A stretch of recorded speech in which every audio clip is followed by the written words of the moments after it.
Hello, hello, everyone. Thank you for circling up for another powerful conversation and to learn sacred strategies to living your best life. Today, we're going to be talking about being a highly sensitive woman. I'm sure many of you can relate because as a highly sensitive woman, the world wants us to believe that something's wrong with us, right? But after today's conversation with my dear friend Bonnie, you are going to see and learn to believe that your sensitivity is actually your superpower. So let me tell you a little bit about Bonnie. Bonnie Snyder is an intuitive life balance coach and energy psychology diplomat. She has 30 years of psychology and energy-based trainings and supports highly sensitive women to uncover and transform limiting thoughts and beliefs so they can embrace their sensitivities as the superpowers that they are. She compassionately meets her clients where they are and intuitively chooses from her many modalities, such as self-havening, the Donna Eden energy medicine, positive psychology, and EFT, just to name a few. Welcome, Bonnie. I am so glad that you are here. Thank you so much, Linda, and thank you so much for that introduction. It's so true. To embrace our sensitivity as our superpowers is so important. I'm so glad to have an opportunity to talk about this today. Well, you and I have had so many personal conversations about this very topic because I am an introvert, an empath, a sensitive. In my audience, I attract a lot of women because they're like, Linda, how are you doing everything when you identify? And it's about finding our superpowers, owning them, and finding rituals and strategies to help us navigate this thing called life. And that's why I wanted you here today, my friend, because you've been doing this a long time. So let's talk about that. How do we recognize that we are wired differently in some of the benefits? And because we have a tendency to look at the things that are not benefits about who we are. Absolutely. I think one of the ways, and I've had people from my Owning Our Sensitivity podcast say, oh, I didn't realize I was highly sensitive, and they're feeling empowered because most of our lives, and I don't know about you, Linda, but I was told many times, you're overly sensitive. Why are you so emotional? Why does that hurt so much? It's a little scratch. Because I'm sensitive, both from physical, emotional, and cognitively sensitive.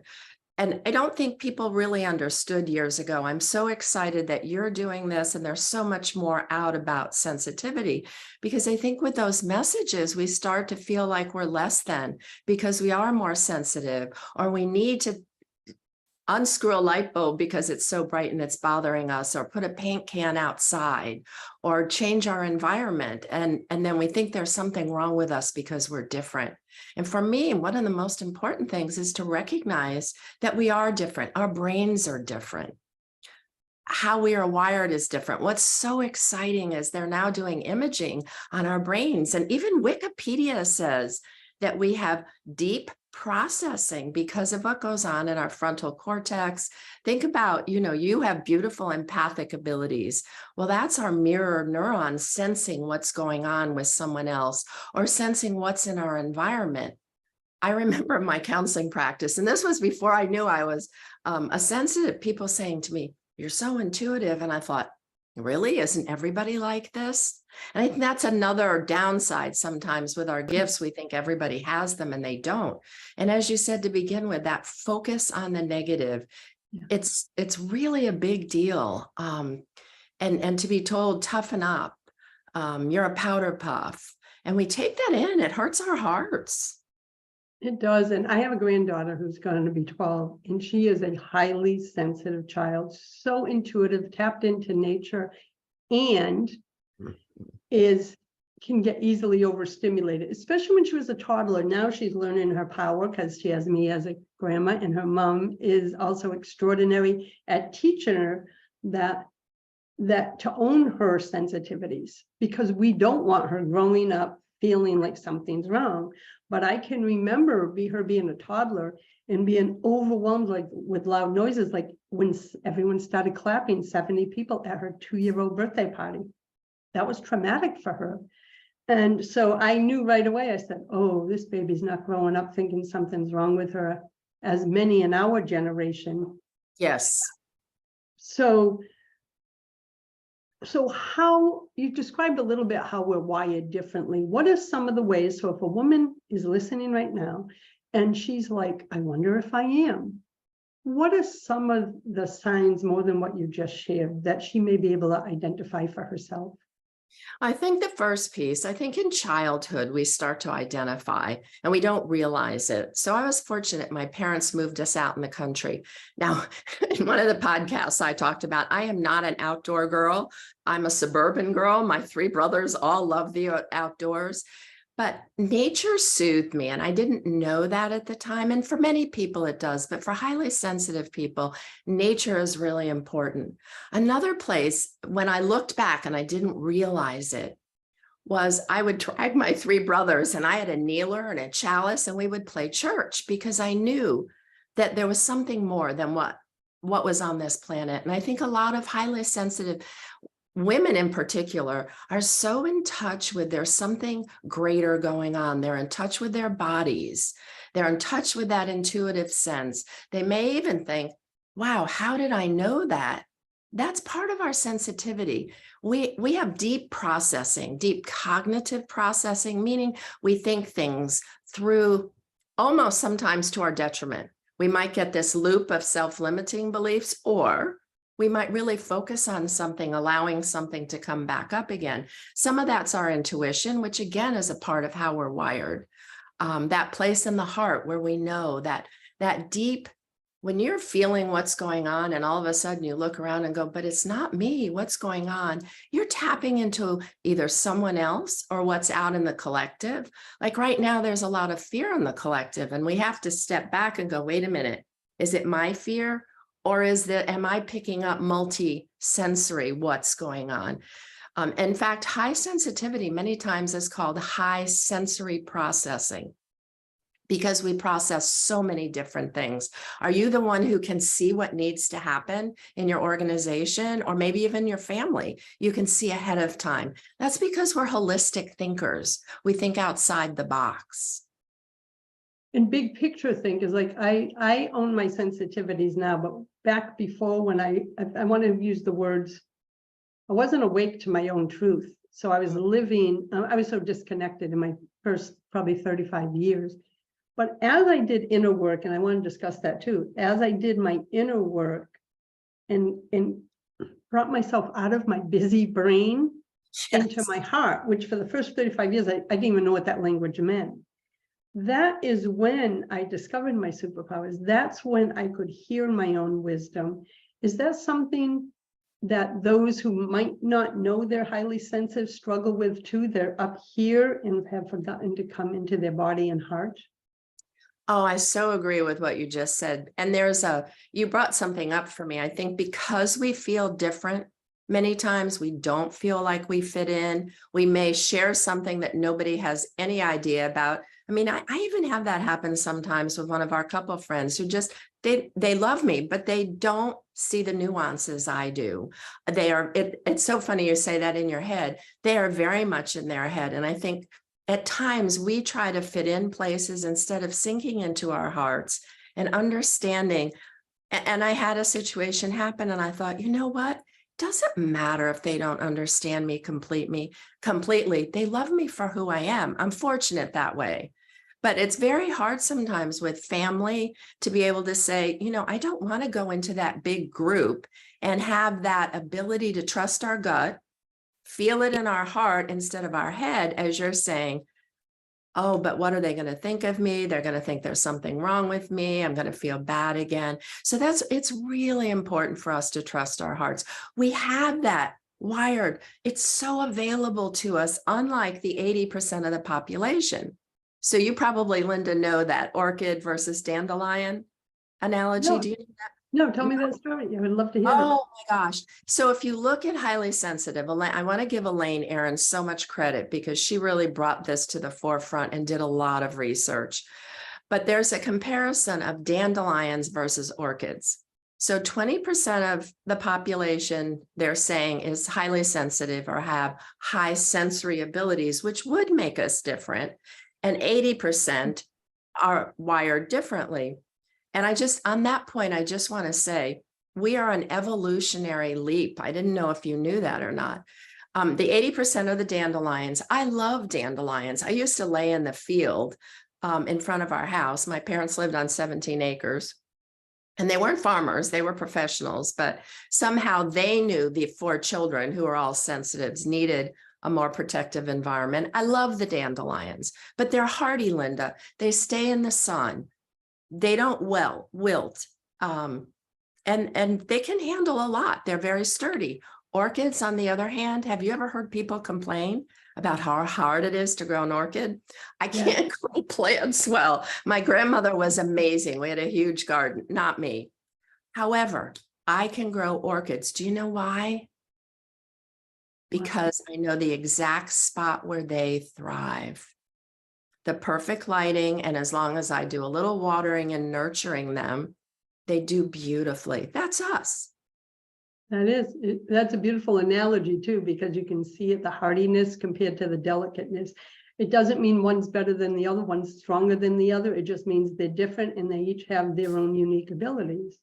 So how do we nurture that most vital piece of us so that we're healthy, happy, and feel empowered in our own lives instead of feeling like, which is what I felt for 35 years. I can go right there with you. And I was always super busy until I stopped. I think you said it a little bit earlier. It's doing that inner work and recognizing what are our sensitivities? Where do we need to set boundaries? How do we take care of ourselves? For me, and if you do the research and look at all the books, the most vital thing for us is to nurture ourselves. And nurturing comes in many, many dimensions. There's nurturing of our physical body. Sometimes that's stopping, that get out of that stress, overwhelm, because we are over aroused. Our nervous system gets dysregulated so much more quickly than the dandelions, but we're beautiful when we stop and take time to take care of ourselves. Does that mean eating healthier? Does that mean more quiet time? I know I was embarrassed. I had some back issues, and finally my holistic practitioner said to me, you have some repressed anger. I'm not an angry person. I do quiet time, all kinds of things. But what I realized was with what was going on, I needed to take more quiet time. I needed to use some strategies to help my nervous system calm down, because Julie Bajulin, and I'm not sure I'm saying her last name correctly, with the sensitive empowerment community, has said we process 100% times more than our dandelion counterparts.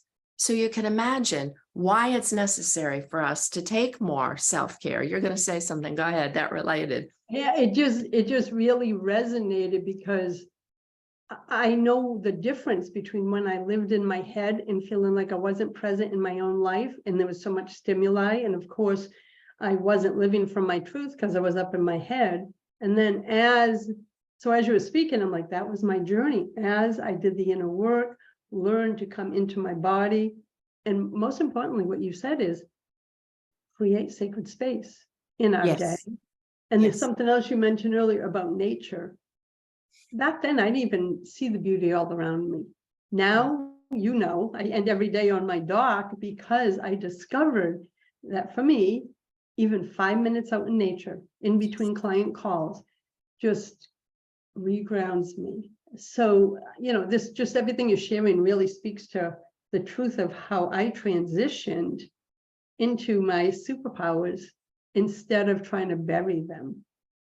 Well, that's so true. And nature is so important. I mean, it nurtures us, that being out, the beauty nurtures us. My granddaughter, who's 12, a sensitive also, has sent me pictures. I am struck by the beauty in the pictures, but she sees that. And like you, I feel fortunate I can talk to her. And just a quick back, neither one of my grandchildren liked birthday parties with all that noise.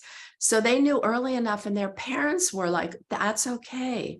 So we have to give ourselves permission. I don't think we give ourselves permission often So when we moved into this house, we're in a neighborhood, but we live on a wildlife preserve. And so my desk really would normally go to the side window looking at the fence, and I've put some planters there, but it faces the back with my orchids and the wildlife. I cannot tell you how many people came in and said to me, why is your desk that way? Because nature soothes me. It gives me a constant reminder, and the beauty soothes me. But you've really touched on a piece that when we're nurturing ourselves, it's so important. It's so easy for us, Linda, to put that love out for others, to be empathic for others, to have compassion for others, but to turn it back to ourselves, to me, which is boundaries, but that those self-limiting beliefs, those triggers, it's important to take care of those. And it's so true. And one of the things I just want to speak of till we go to your third point, you shared two great points and strategies about how to navigate life as a highly sensitive, is I noticed in my own community that a lot of highly sensitive women are in the healing fields, coaches, healers, etc. And that was my journey. And what I witnessed is now more than ever, for them to be able to change lives, they have to own their superpowers because they are so needed. That's why a lot of highly sensitives, empaths, intuitives, introverts are drawn to those healing fields. So I just wanted to capture that because I know a lot listening here. I know you're in the healing professions, in the coaching professions, and it's so important. Everything Bonnie's saying, it's how I run 5 brands. I had to learn everything that Bonnie's saying. You're really hitting home for me because I didn't have that language back then, Bonnie, but everything you're teaching was critical to both of us, right? Being fully in our superpowers. So you have another. I'm sorry. It's the only way to survive, I think, is that recognition and coming back within. Because if we're stressed and overwhelmed and not being nourished, our gifts are not going to show in the world. We're going to play small, like you've just said, and support. And I wanted to really put that in, that support's important. Your community is beautiful in that support. Be with people who are similar. No one's exactly like us. There's a continuum, but to be in a group where there's acceptance. So I appreciate you and what you've been doing. Well, I want women to feel loved and supported for who they are. Yes. Right. And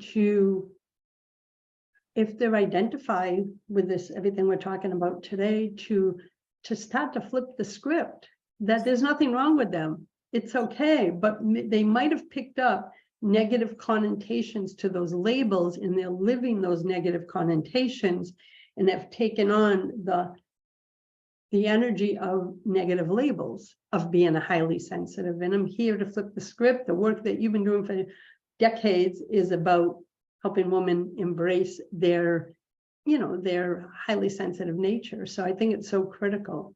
So far you've shared like how to recognize if you're a highly sensitive woman, why nurturing is so critical, as you and I both know. And then you have a third tip or strategy you wanted to share also.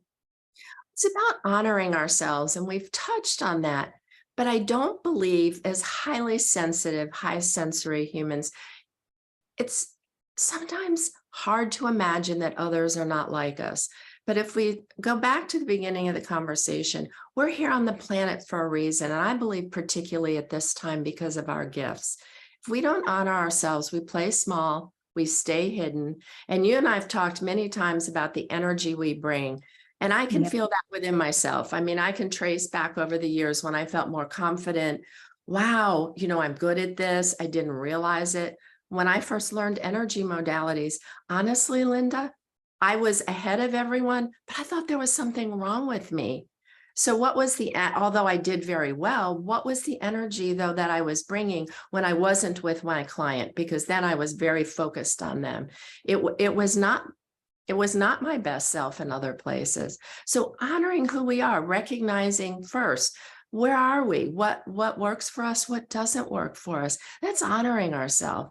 And self-love. How many times have I don't know about you, but that critical of myself where I would never.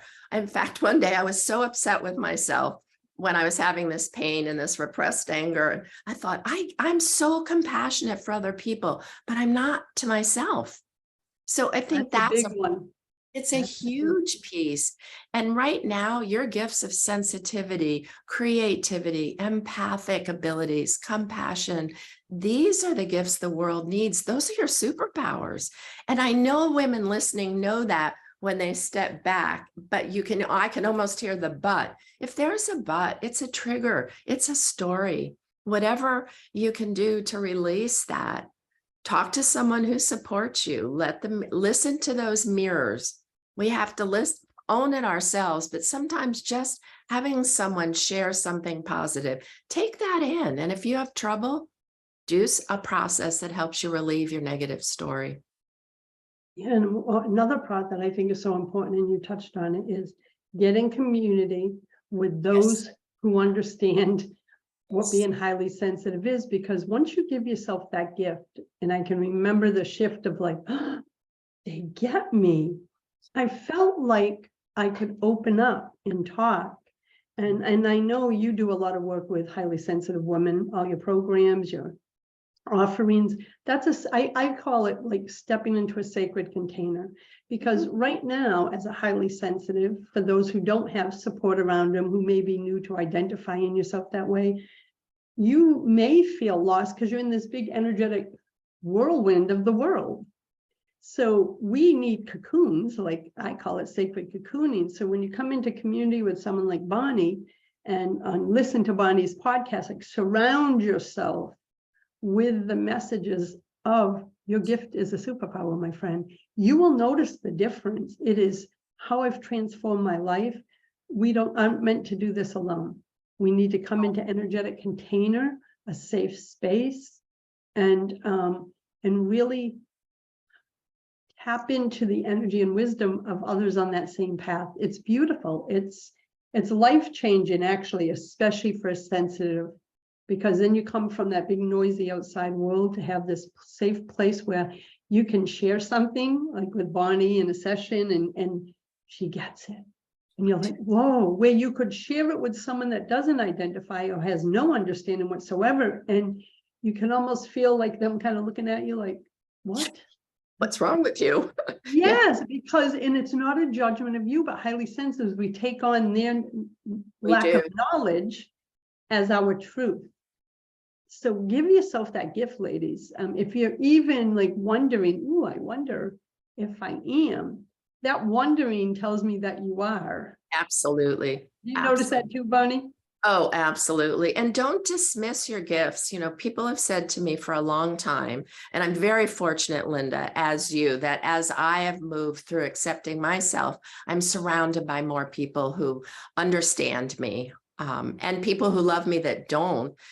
And people used to say, well, I feel so safe with you. Wow. Anytime we're in a group together, you set a sacred space. Well, I would dismiss that and say, well, okay.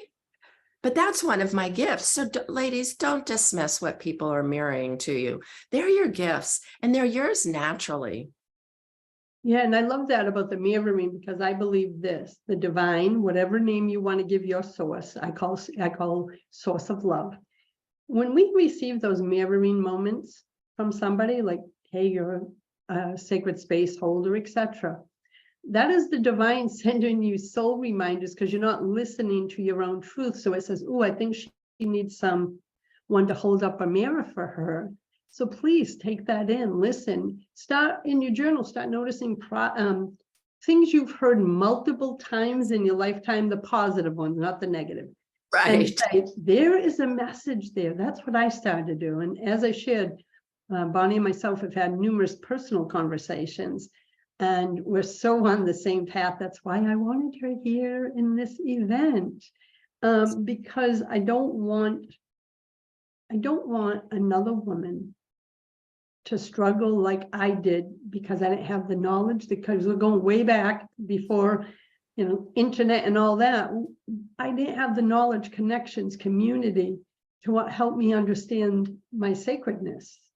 Mm-hmm. And so I create containers like this in this conversation with Bonnie to help all of you to see your sacredness so you don't struggle the way I did, the way Bonnie did, the way many others have before we realize we have superpowers. We do. And that allows us to be our authentic self. And to me, that's the magic of who we are when we empower ourselves by recognizing, nurturing, and honoring ourselves. Yeah, it's so important. So today you should recognize how you're wired differently, nurture those, give yourself those nurturing, I want to say practices, that sacred space, being in nature, etc. And then honoring, how to honor your superpowers instead of judging them or accepting the script that others may have embedded. Okay. It's a lovely way to put it. Yeah, I was trying to be nice, but we pick up those scripts. I know I did. Oh, I did. Yeah, and it's normal, especially as sensitives, we pick up all the energy. That's what I'm working on with my granddaughter now, because when she was like 2 or 3, she could walk by a person and look at their facial expression. She'd look at us, and I knew at the time she was also reading their energy. She goes, "Why is that man so angry? Why is that lady so sad?" And I'm like, oh shoot, she's reading it. But then she would feel so empathic that she wanted to help the lady. Yes. She was like 36 months old. And so I'm like, oh, don't take it in, baby. Right. Witness it. It's the same for us ladies. I can hold space in large containers now for global communities and be in my power without getting overwhelmed, wiped out. So these practices that Bonnie shares, they work.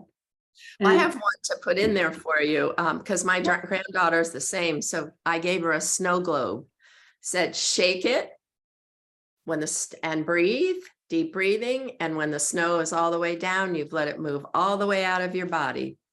So grab a snow globe. It's just an easy, because you mentioned something really important. It's that holding it onto ourselves, adding to our own programming messages. Yeah, and we don't want women to struggle. It hurts my heart to see that. And we know from our experience, our trainings, it doesn't have to be that way. That's why I wanted Bonnie here, because she's so dedicated to using all her tools, her counseling background to support highly sensitive women like you. So I'm super excited because Bonnie has a gift right next to the video. Click the claim your free gift button. And I am going to read the description because, my friend, you want this. It will also bring you into her community. You'll learn more about her, but it's the 5-piece Diamond Matrix Belief Clearing Gift Set. And it's for highly sensitive women who are ready to release, that's you, the beliefs limiting you from claiming your superpowers. And you'll receive 2 supportive videos to prepare for your inner journey, and the Diamond Matrix Connecting with Your Magical Inner Child, and the Reconnect to Your Inner Light, both MP3 meditations. It's time, my friends, for you to release your magic so you can up-level, transform, and experience your superpowers. Yes. So, Bonnie, I want to say thank you for the work you're doing in the world. Thank you for being here with me for this event and being part of spreading a message that we are worthy as we are. Perfect ending, Linda. We are worthy as we are. And thank you again so much for having me. And I really do hope this touches women and that we get changes. You know, we're on an evolutionary path, no matter what our age is. That's right, my friend. So again, everyone, click the button on the side of the video and claim your 5-piece Diamond Matrix Belief Clearing gift set. Blessings, everyone.